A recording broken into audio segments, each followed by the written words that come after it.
सभी दोस्तों को। कैसे हो सभी दोस्त? बढ़िया होंगे, स्वस्थ होंगे, लगातार पढ़ रहे होंगे मजे से दोस्तों।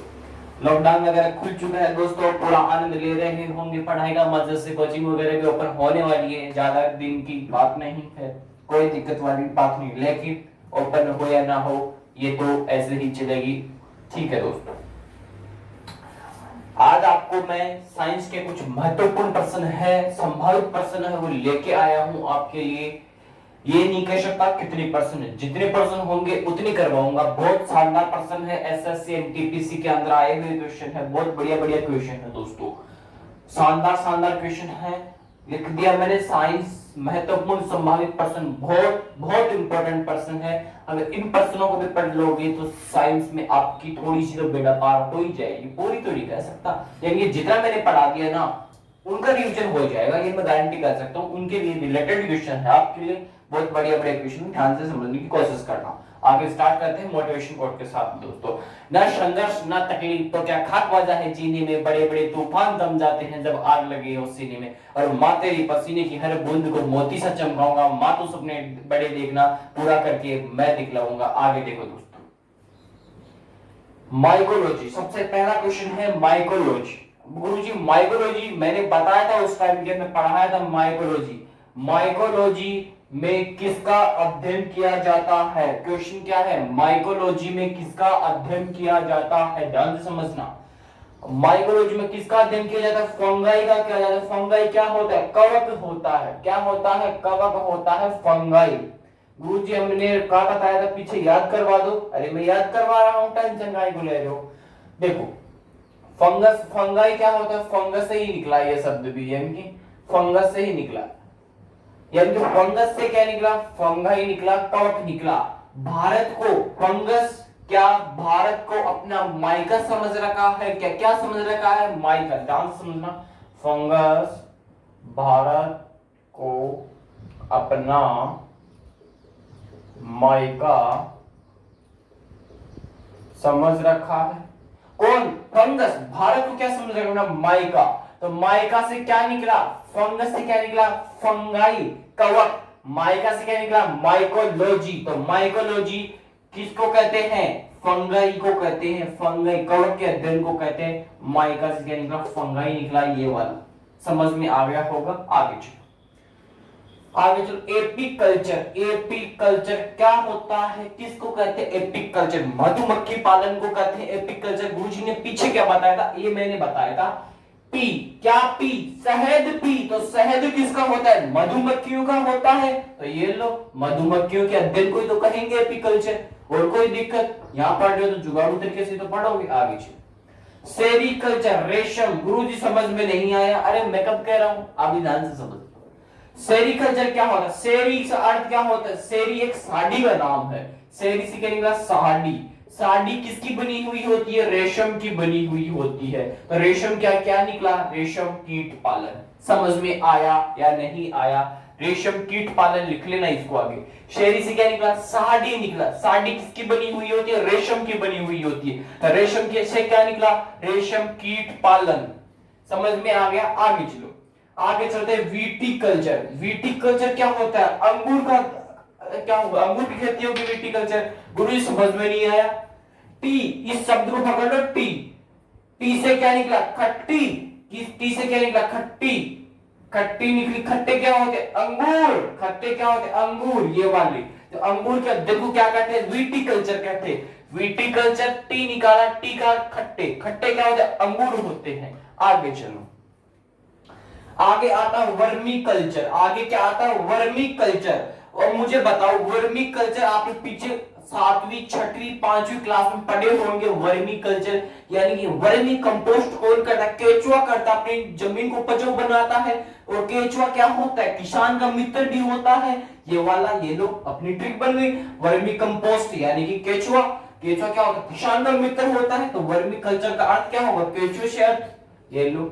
वर्मी कल्चर किसको बोलेंगे? केचुए को बोलेंगे। केचुए की जो भी खेती है, अध्ययन वगैरह, ठीक है। आपको एग्जाम में ये वाला देगा, ये वाला नहीं देगा। ये वाला तो ऑप्शन में देगा, आपको फोड़ना है वहां पे फटाफट। आगे देखो, आगे क्वेश्चन आता है, कौन से विटामिन में कोबाल्ट धातु पाई जाती है?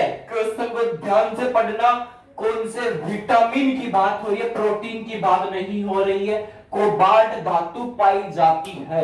विटामिन B12 में क्या होता है, कोबाल्ट धातु पाई जाती है। गुरुजी विटामिन B12 का नाम क्या है, ये रहा साइनोकोबोलिन। साइनोकोबोलिन विटामिन B12 को कहते हैं साइनोकोबोलिन। ये ला विटामिन B12 क्या होता है, इसमें कोबाल्ट धातु पाई जाती है। लिख लेना, इंपॉर्टेंट है ये वाला।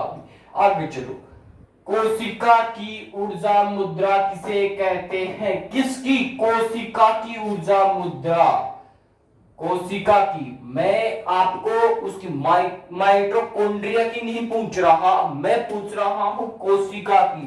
ATP, adenosine triphosphate, adenosine triphosphate ATP होगी।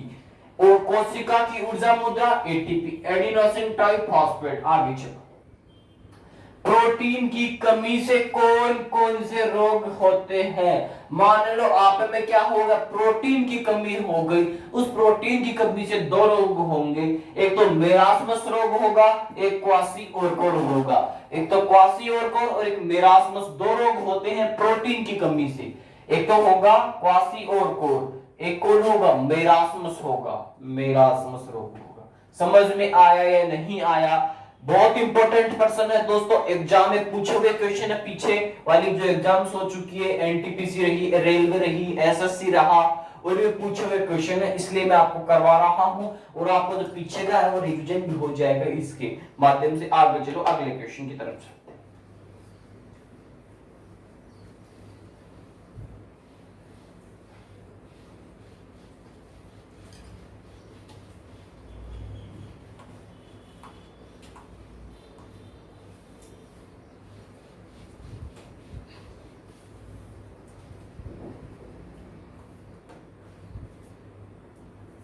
आगे देखो, कौन से विटामिन जल में घुलनशील होते हैं, बताओ मुझे। ये तो नहीं भूलना चाहिए, मैंने बताया था कौन से विटामिन जल में घुलनशील होते हैं। गई भैंस पानी में, मैंने बताया था। क्या गई पानी में, कौन गई, भैंस गई। कौन गई, भैंस। तो भैंस को पकड़ लो, बी से सी। बी और सी क्या होते हैं, जल में घुलनशील होते हैं। और बाकी जितने भी विटामिन बच गए वो किस में होंगे, लिक्विड में होंगे, यानी कि वसा में घुलनशील होंगे मेरे दोस्तों। बी और सी जो दोनों विटामिन है वो ओनली जल में घुलनशील विटामिन है, और बाकी कोई से भी नहीं है। बाकी एडक बच गया ए डी ई के, बाकी वसा में ही घुलेंगे मेरे दोस्तों। आगे चले, आगे चलो मेरे दोस्तों। लिखो, ब्लू बेबी सिंड्रोम किसकी अधिकता से होता है। लिखो, ब्लू बेबी सिंड्रोम किसकी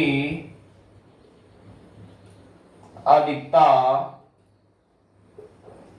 से होता है। मैंने क्या पूछा, ब्लू बेबी सिंड्रोम पूछा है। ब्लू बेबी सिंड्रोम किसकी अधिकता से होता है, मैंने कमी से नहीं पूछा, अधिकता से पूछा है। ध्यान से क्वेश्चन को पढ़ देना। अधिकता का नाम लिया है, किसका नाम लिया, अधिकता। मैंने वहां बताया था नाइट्रेट की अधिकता से कौन सा रोग होता है, ब्लू बेबी सिंड्रोम होता है। और इस रोग में कौन सा अंग प्रभावित होता है, मुझे कमेंट बॉक्स में डाल दो। किसकी कमी से, नाइट्रेट। नाइट्रेट की अधिकता से कौन सा रोग होगा, ब्लू बेबी सिंड्रोम होगा। लिख लो और अगला क्वेश्चन छाप लो, दे।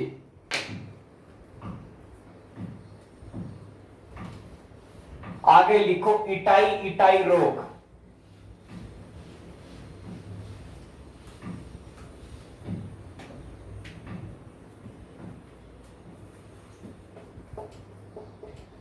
इटाई इटाई रोग किसकी कमी से होता है, इटाई इटाई रोग किससे होता है बता दो मुझे ये तो। और एक मिनी माता रोग, मिनी माता रोग ये भी बता दो। दोनों पर्सन अलग है, अलग है। मिनी माता रोग किससे होता है, इटाई इटाई रोग किससे होता है, दोनों पर्सन अलग अलग है, ध्यान से समझना। इटाई इटाई रोग तो होता है कैडमियम से, लिख लो कैडमियम, कैडमियम से इटाई इटाई रोग होगा। मिनी माता से यानी कि पारा से होगा। पारा क्या होता है, मरकरी होती है, Hg होती है, मरकरी होती है, पारा Hg, Hg पारा मरकरी से होने वाला रोग मिनी माता रोग, कैडमियम से होने वाला रोग इटाई रोग। दोनों को नोट कर लो, बहुत इंपॉर्टेंट है, इटाई इटाई रोग और मिनी माता रोग। पारा बोल दिया ना, Hg मरकरी होती है ये, और कमरे के ताप पर द्रव अवस्था में पाने वाली धातु भी कौन है, ये वाली मरकरी ही है। यहां से एक क्वेश्चन और छाप लो मेरे दोस्तों, फटाफट नोट करते जाइएगा। आगे लिखो, सर्वदाता व सर्वग्राही, सर्वदाता व सर्वग्राही रक्त समूह है, कौन से है, कौन से है। सर्वदाता सर्वग्राही दोनों का मतलब समझने की पूरी पूरी कोशिश करना। सर्वदाता, दाता का क्या होता है, देने वाला, दाता का क्या होता है, देने वाला, और ग्राही का लेने वाला, दोनों का समझना। दाता का देने वाला, ग्राही का लेने वाला। सर्वदाता यानी कि जो सबको दे सकता है, क्या, ब्लड, रक्त सबको दे सकता है, वो कौन होगा, सर्वदाता होगा। और जो सबसे ले सकता है वो सर्वग्राही होगा। लेकिन कौन सा समूह है, ए बी है, ए है, बी है, ओ पॉजिटिव है, ए नहीं, ओ नेगेटिव है, ओ है, क्या है बताइएगा। देखो इसमें दो होंगे, एक तो ए बी प्लस होगा और एक ओ माइनस होगा। अब मुझे ये बता दो कौन सा तो सर्वदाता है और कौन सा सर्वग्राही है मेरे दोस्तों, फटाफट कमेंट आना चाहिए। ए बी प्लस तो कौन है, सर्वदाता है या सर्वग्राही है, फटाफट से कमेंट करो। सर्वग्राही है, सही बात है। सर्वग्राही कौन होगा, ए बी प्लस होगा, सर्वग्राही होगा, मैंने दाता की तरफ लगा दिया है। ये क्या होगा, सर्वग्राही होगा। और सर्वदाता कौन होगा, और माइनस होगा। दोनों को ध्यान से समझ लेना, सर्वदाता और सर्वग्राही। एसएससी की धड़कन है ये क्वेश्चन, एसएससी की धड़कन है दोस्तों ये क्वेश्चन, एसएससी की धड़कन है, धड़कती है एसएससी के लिए ऐसे क्वेश्चन। और ऐसे क्वेश्चन ही एग्जाम में पूछता है और बच्चे गलत कर देते हैं। अरे गलत करने की चीज नहीं है, उस क्वेश्चन को ढंग से पढ़ो एक बार। सर्वदाता और सर्वग्राही दोनों को समझने की कोशिश क्या करो। दाता का क्या होता है, देने वाला। अरे तू तो दातार है, बोलते नहीं है कि अपने परिवार में, अरे तू तो दातार इसलिए दे सकता है। दाता का देने वाला, तो समझ जाओ दाता का देने वाला। बच गया कौन, ग्राही, लेने वाला। दाता का देने वाला और ग्राही का लेने वाला। फटाफट लिख लो, छाप लो इनको। ए बी प्लस देने वाला, देने वाला होगा नहीं, लेने वाला होगा। ये तो सबसे ले लेगा, दे दे, तू भी दे दे, मेरे को दे दे। और ओ माइनस क्या होगा, तू भी ले जा, तू भी ले जा, तू भी ले जा, तू भी ले ले, तू भी ले ले। नहीं कहते क्या, तू भी ले ले, थोड़ा सा तू भी ले ले। ज्यादा होता है ना इसके पास, सबको बांट देता है। ओ होता है माइनस, ओ नहीं, ओ माइनस बोलना है, ओ नहीं बोलना। ओ बोलोगे गलत बताएगा कोई भी। ओ माइनस और ओ दोनों पर्सन में लिखे हुए होंगे पेपर में, ओ माइनस करके आना है वहां, नहीं तो गलत कर दोगे। ओ माइनस कर सर्वदाता और ए बी प्लस सर्वग्राही, लिख लो फटाफट, छापो। ओ माइनस, माइनस का ध्यान रखना, आपको ऑप्शन में वहां ओ भी मिलेगा, ओ माइनस भी मिलेगा, लेकिन आप ओ को देखोगे, हाँ बताया था गुरुजी ने, सर्वदाता ओ होता है, पर्दे लगा दो। ये पता नहीं, परीक्षा के सेंटर से बाहर आया, पड़ोसी ने पूछा ये क्वेश्चन करके आया, हाँ करके आया, इतना इजी नहीं आया। अरे उसने बोला तो पर्सन पढ़ा था, पढ़ ले, ओ माइनस ओ आएगा। अरे फिर दूसरा बोलेगा ये नहीं आएगा, ओ माइनस आएगा। ओ माय गॉड, बोलते हो ना, ओ निकलेगा, एक नंबर कटेगा, वहां पर क्या होगा, सिलेक्शन टूट जाएगा। ध्यान से पढ़ना, सर्वदाता ओ माइनस होता है। ठीक है, आगे चलो।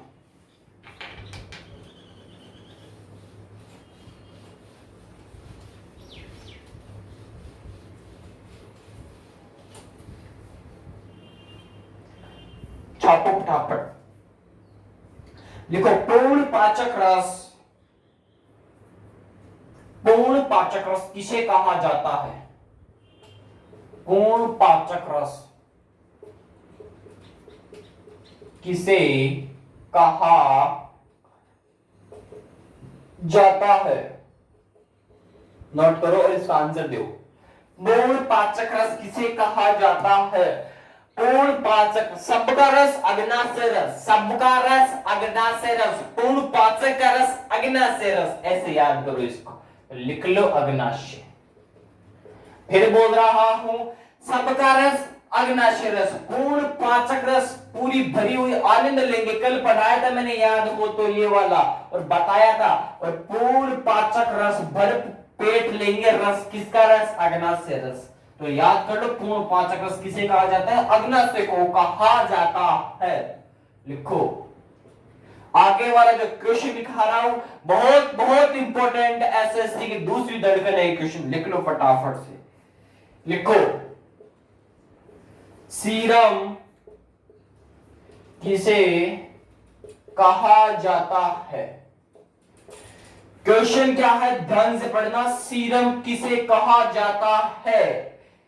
क्या होगा? एक तो रक्त होगा, और एक क्या होगा? रक्त कणिकाएं होगी। रक्त होगा, रक्त कणिकाएं होगी। मैंने ये तो बना दिया, अब मुझे आगे आंसर दो। सीरम किसे कहा जाता है? मेरे को तो इतना सा बता दो आप। रक्त, अरे गलत कर दिया मैंने, रक्त नहीं निकलेगा, प्लाज्मा निकालो रक्त से, प्लाज्मा ही तो निकलेगा। प्लाज्मा, प्लाज्मा रक्त कणिकाएं। सीरम किसे कहते हैं? क्वेश्चन मेरा है सीरम।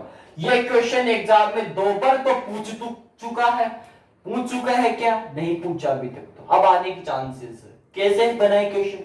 कोविड-19 के कारण क्या किया जाता है, कोई भी मान लो कोविड का केस आया किसी भी व्यक्ति के अंदर, वो व्यक्ति कोविड से ठीक हो चुका है। अब उस व्यक्ति से क्या होगा? उस व्यक्ति का जो रक्त होगा, उस रक्त से क्या किया जाएगा? प्लाज्मा अलग किया जाएगा। क्या किया जाएगा? प्लाज्मा लिया जाएगा उस व्यक्ति का। जैसे ही प्लाज्मा लिया, तो प्लाज्मा में से क्या अलग करोगे? फाइब्रिनोजन अलग करोगे। प्लाज्मा लिया, रक्त से क्या निकाला उस व्यक्ति के? प्लाज्मा। प्लाज्मा पीले रंग का पदार्थ होता है। प्लाज्मा निकाला, प्लाज्मा में से क्या निकलेगा? फाइब्रिनोजन। फाइब्रिनोजन को अलग करना, फाइब्रिनोजन, प्लाज्मा में से फाइब्रिनोजन को निकालना क्या होता है? सीरम होता है। बहुत बहुत इंपॉर्टेंट है। प्लाज्मा में से क्या अलग होगा? फाइब्रिनोजन।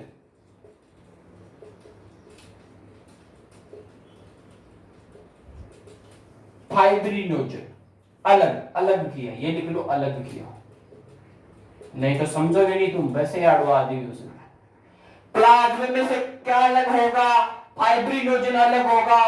प्लाज्मा में से फाइब्रिनोजन को अलग करना सीरम कहलाता है मेरे दोस्तों। और जो सीरम होता है वो ब्लड क्लोटिंग नहीं होती। सीरम में क्या नहीं होती? ब्लड क्लोटिंग नहीं होती। लिख लो, ब्लड क्लोटिंग नहीं होती सीरम में। ब्लड क्लोटिंग,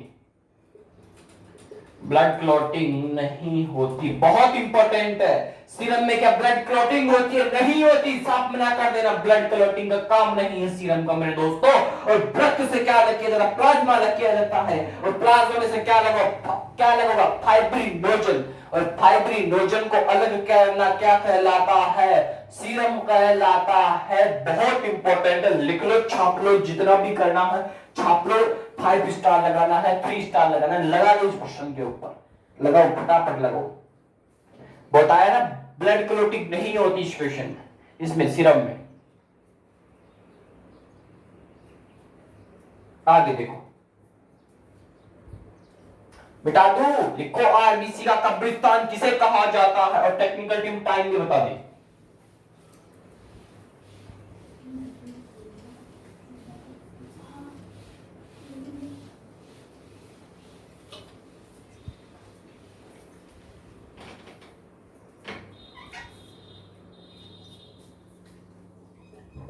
आरबीसी का कब्रिस्तान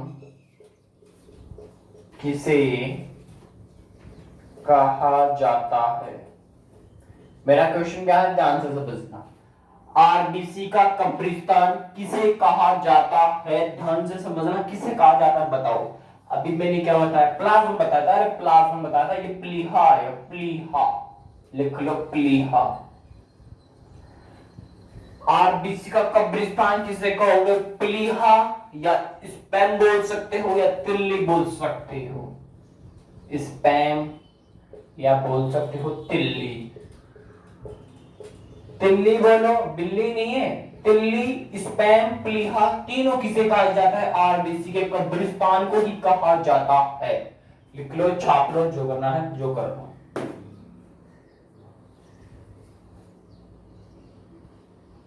आगे चलो। शाही रोग किसे कहा जाता है? शाही रोग किसे कहा जाता है? शाही रोग क्या होता है? Royal disease. शाही रोग को क्या कहते हो? रॉयल डिजीज कहते हैं शाही रोग को। शाही रोग किसे कहा जाता है? मुझे आंसर आना चाहिए, फटाफट से आना चाहिए। हीमोफीलिया, बहुत बढ़िया। हीमोफीलिया, हीमोफीलिया, हीमोफीलिया, फीलिया, प्लेलिया नहीं, फीलिया। हीमोफीलिया शाही रोग को कहा जाता है। रॉयल डिजीज को क्या कहा जाता है? हीमोफीलिया कहा जाता है। और आरबीसी या कब्रिस्तान किसे कहा जाता है? स्पैम या तिल्ली या प्लीहा को कहा जाता है। देखो आगे। मानव रक्त की पीएच कितनी होती है?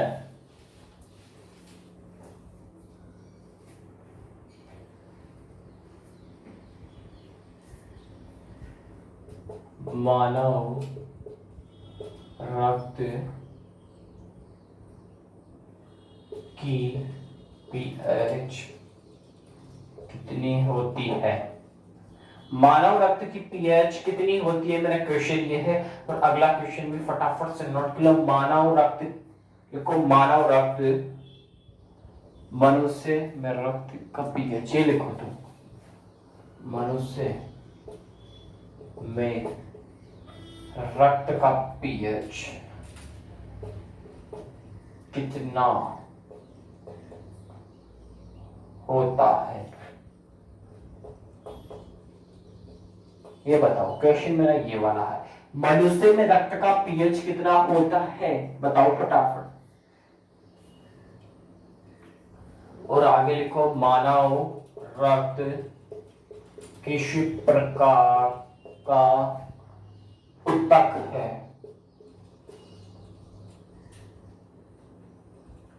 मानव रक्त किस प्रकार का ऊतक है? क्वेश्चन एक तो ये है। और मनुष्य में रक्त का पीएच कितना होता है? 7.4 होता है, लिख लो। 7.4 होता है, ठीक है। 7.4 क्या होता है? मनुष्य में रक्त का पीएच होता है। और मानव रक्त का किस प्रकार का ऊतक है? Liquid connecting tissue. मानव किस प्रकार, मानव का रक्त किस प्रकार का ऊतक है? लिक्विड कनेक्टिंग टिश्यू, लिख लो।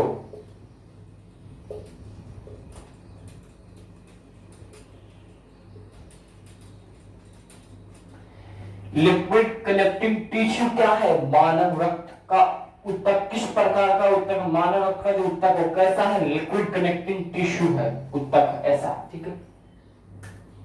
इस प्रकार का होता है लिक्विड कनेक्टिंग टिश्यू, लिख लो, छाप लो, जो करना कर लो, आगे नोट करो।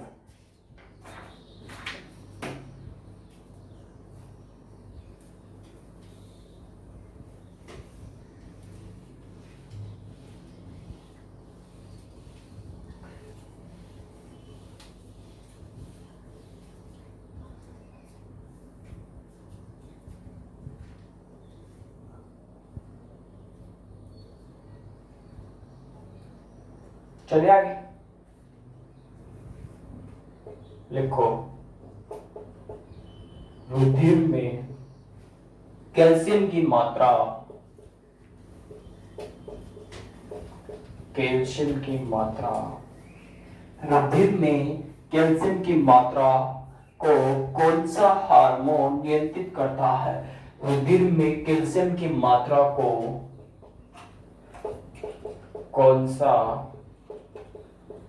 हार्मोन नियंत्रित नियंत्रित करता है। क्वेश्चन ध्यान से पढ़ना। रुधिर में कैल्शियम की मात्रा को कौन सा हार्मोन नियंत्रित करता है?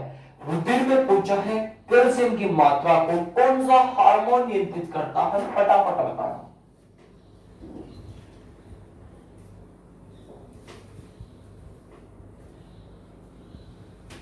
बताओ फटाफट। कैल्सिटोसिन हार्मोन। कौन सा हार्मोन? कैल्सिटोसिन हार्मोन। लिख लो।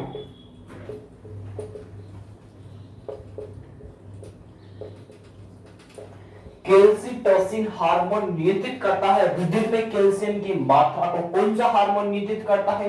कैल्सिटोसिन हार्मोन। बूझिए कैल्सिटोसिन कहां पाया जाता है? बताऊं तुम्हें कहां पाया जाता है कैल्सिटोसिन हार्मोन?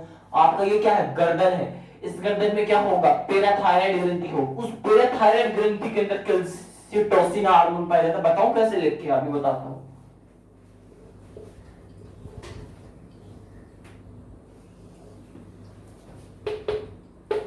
ये आपकी गर्दन है और गर्दन में आपके ऊपर क्या है? ये पैराथायराइड ग्रंथि आपकी। पैराथायराइड। इस पैराथायराइड ग्रंथि में कैल्सिटोसिन हार्मोन पाया जाता है जो क्या करता है? रुधिर का कैल्शियम की मात्रा को नियंत्रित करने का काम करता है। मेरे दोस्तों फटाफट से नोट करो। पैराथायराइड, उसमें कैल्सिटोसिन क्या करेगा? रुधिर में कैल्शियम की मात्रा को नियंत्रित करने का काम इसी कैल्सिटोसिन का होता है। पैराथायराइड गले वाली गर्दन है ना, इस गर्दन में पाई जाती है पैराथायराइड ग्रंथि।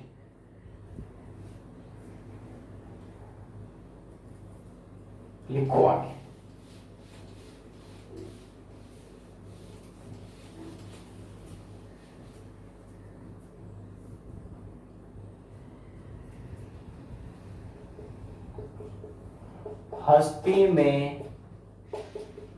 हस्ती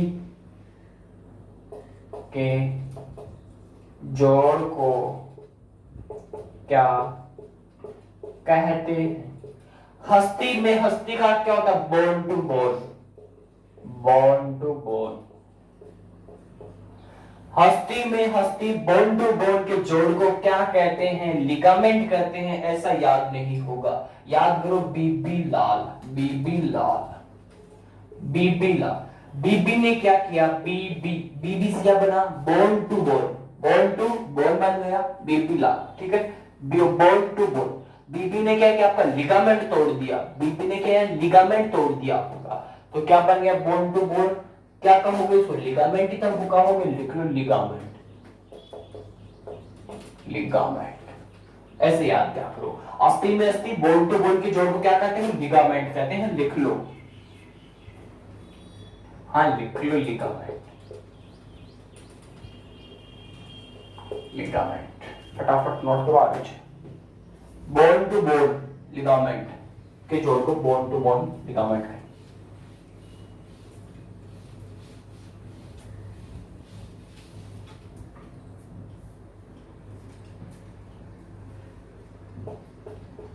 हृदय का पेसमेकर किसे कहा जाता है? प्रश्न का आंसर दो फटाफट। हृदय का पेसमेकर किसे कहा जाता है? बताओ फटाफट। और एक प्रश्न वो लिख लो। इमारत, लास्ट प्रश्न है। इमारतों का कुष्ठ रोग किसे कहते हैं? इमारतों का कुष्ठ रोग किसे कहते हैं? किसका? इमारतों का कुष्ठ रोग की बात हो रही, लेकिन इससे पहला क्वेश्चन है हृदय का पेसमेकर किसे कहते हैं? लिख लो साइनो ऑरिकुलर नोड। SAN लिख लो तुम तो। हृदय का पेसमेकर किसे कहते हैं? SAN को कहते हैं साइनो ऑरिकुलर नोड को क्या कहते हैं? हृदय का पेसमेकर। और इमारतों का कुष्ठ रोग किसे कहते हैं? एसिड रेन को। एसिड रेन को क्या कहते हैं? इमाटो का कुष्ठ रोग या अम्लीय वर्षा, या अम्लीय वर्षा, अम्लीय वर्षा या एसिड रेन, इमाटो का कुष्ठ रोग। हृदय का पेसमेकर किसे कहते हैं? साइनो ऑरिकुलर नोड, एसएन को कहते हैं। मेरी तरफ से साइंस के इंपॉर्टेंट क्वेश्चन थे, मैंने करवा दिया, जाके इसको दोबारा से देख लेना, यानी कि बहुत इंपॉर्टेंट है ये क्वेश्चन, एग्जाम में पूछे हुए क्वेश्चन है। और इसी क्लास को मैं यही ऑफ करता हूँ, और फिलहाल ज्यादा वही कहूंगा, मंजिल ने हौसलों से कहा तेरे वश की बात नहीं, हौसलों ने मंजिल की आंखों में आकर डाल के बोला चल छुट्टी तेरी इतनी औकात नहीं। अपना ध्यान रखिए, अपनों का ध्यान रखिए, स्वस्थ रहिए, मस्त रहिए, bye bye, have a nice day, जय हिंद दोस्तों।